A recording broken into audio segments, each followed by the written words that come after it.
તો આગળ વાત કરીશું રાજકોટની મહાનગરપાલિકાનું જનરલ બોર્ડ મળ્યું છે ત્યારે જનરલ બોર્ડ શરૂ થાય તે પૂર્વ રાજકોટ શહેર કોંગ્રેસ દ્વારા મનપા કચેરી ખાતે ઉગ્ર વિરોધ નોંધાવવામાં આવ્યો હતો। મહાનગરપાલિકાના સેન્ટ્રલ ઝોન ખાતે કોંગ્રેસના હોદ્દેદારો અને કાર્યકર્તાઓ દ્વારા વિવિધ મુદ્દાઓને લઈને પોસ્ટરો સાથે વિરોધ પ્રદર્શન કરવામાં આવ્યું। ખાસ કરીને જંગલેશ્વર ડિમોલિશનના ખર્ચને લઈને રચાયેલી તપાસ સમિતિ સામે કોંગ્રેસે સવાલો ઉઠાવ્યા। કોંગ્રેસે આક્ષેપ કર્યા કે સમિતિની રચનાને 1.5 મહિનાથી વધુનો સમય વીતી ગયો હોવા છતાં હજુ સુધી તપાસનો રિપોર્ટ જાહેર કરવામાં આવ્યો નથી। સમગ્ર સવાલ જ્યારે જંગલેશ્વર ડિમોલિશન ખર્ચને લઈને રચાયેલી સમિતિ માત્ર નાટક બનીને તો નથી રહી અને સાથે જ સમિતિ દ્વારા અત્યાર સુધી કોના નિવેદનો લેવામાં આવ્યા છે અને તપાસમાં શું બહાર આવ્યું તે અંગે પણ મનપા કમિશનર દ્વારા કોઈ સ્પષ્ટતા કરવામાં આવી જ નથી। તેમજ વિરોધ નોંધાવ્યા બાદ દરમિયાન ગંદા પીવાના પાણી, તૂટેલા રસ્તાઓ સહિત રાજકોટ શહેરના વિવિધ પ્રાથમિક પ્રશ્નોને લઈને પોસ્ટરો દર્શાવવામાં આવ્યા હતા। રાજકોટ શહેર કોંગ્રેસ દ્વારા મહાનગરપાલિકા કચેરી ખાતે ધરણા પ્રદર્શન યોજી મનપામાં ભ્રષ્ટાચારના આક્ષેપો સાથે ઉગ્ર સૂત્રોચ્ચાર કરવામાં આવ્યા।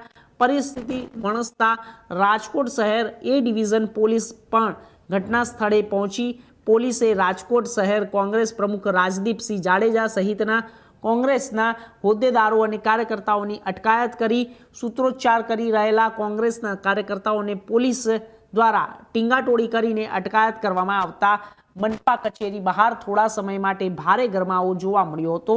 ત્યારે જંગલેશ્વર ડિમોલિશન ખર્ચની તપાસનો રિપોર્ટ ક્યારે જાહેર થાય છે અને કોંગ્રેસના આક્ષેપો અંગે મનપા તંત્ર શું જવાબ આપે તે હવે જોવું રહ્યું।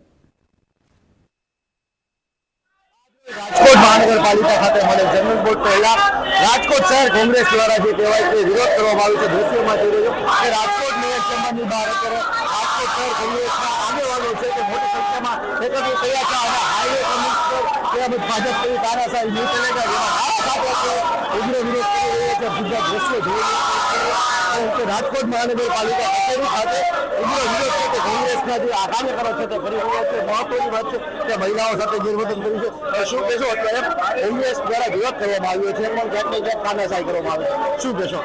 આજે તમે જોઈ જ રહ્યા છો કે મને પણ કઈ ખરાબ રીતે પકડવામાં આવી।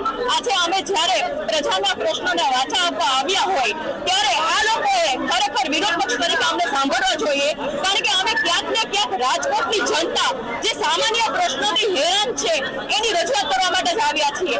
ગયા જનરલ બોર્ડ વખતે પણ અમે ધરણા કરેલા હતા, આ વખતે પણ અમે પ્રજાના પ્રશ્નોને સામે લઈને આવ્યા છીએ પણ તમે સતત જોઈ રહ્યા છો કે ભારતીય જનતા પાર્ટી ફક્ત અને ફક્ત ફોટા પાડવામાં મશગુલ છે, નહીં કે પ્રજાના કામ કરવા માટે થઈને। મહત્વની વાત છે કે ડિમોલેશનને આટલો સમય થઈ ગયો જેમાં કૌભાંડ થયું તેને પણ 1 મહિના કે 2 મહિના ઘણો સમય થઈ ગયો। એસઆઈટીની રચનાની વાત આવી તે પણ હજુ થઈ નથી। ક્યાંક ને ક્યાંક ભ્રષ્ટાચારી નીતિથી રાજકોટની પ્રજા ક્યારે છુટકારો મળશે, કોંગ્રેસ શું આગળ કરશે અને કોંગ્રેસ આ બાબતે રજૂઆત પણ કરેલી છે।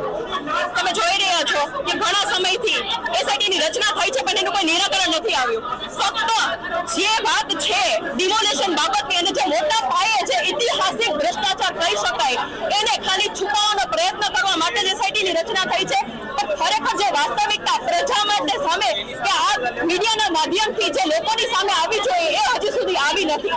પણ આજે વિરોધ પક્ષ તરીકે દરેક રાજકોટની જનતાને અને વિરોધ પક્ષનો અધિકાર છે કે જે હકીકત છે એ સામે લાવી અને જ્યાં સુધી હકીકત સામે નહીં આવે અને જ્યાં સુધી પ્રજાના પ્રશ્નનું નિરાકરણ નહીં આવે ત્યાં સુધી કોંગ્રેસ પક્ષ હંમેશા લડત કરતું આવ્યું છે અને કરતું રહેશે।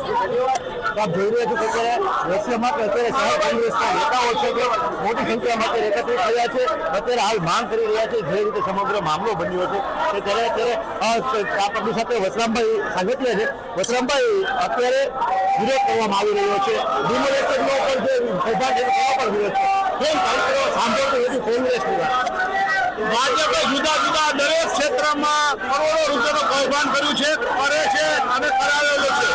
પૂર્વ ચેરમેન હોય, પૂર્વ મેયર હોય, પોતાના બાંધકામમાં જે કરોડો રૂપિયાનું કૌભાંડ કરેલું છે, પોતે ગેરકાયદેસર બાંધકામ કરી રહ્યા છે એ પણ આપણે બધા જોયું। આજે પણ એનું બાંધકામ ચાલુ એ પણ આપણે દેખાય છે। એસઆઈટીની રચના કરી કમિશનર વિરુદ્ધ સ્ટેન્ડિંગ ચેરમેન ને બધા વિરુદ્ધ પગલાં લેવા મને વાત હતી તો મારો સીધો સવાલ એ હતો કે ક્યારે પણ કોઈ અધિકારી માલિક વિરુદ્ધ ફરિયાદ કરે એટલે એ લોકો હકીકતમાં એને આશીષ આસિસ્ટન્ટ કમિશનર સિટી ઇજનેર આ લોકો પાસે તપાસ સોંપી એટલે ક્યારે શક્ય છે ને એની વિરુદ્ધ ફરિયાદ થાય, એની વિરુદ્ધ કોઈ એક્શન લેવાય એવું બની શકે નહીં. એટલા માટે અમારી આ માંગ છે. હકીકતમાં ભ્રષ્ટાચાર કર્યો છે. ભ્રષ્ટાચારી ભાજપ ભ્રષ્ટાચારી છે. અમારી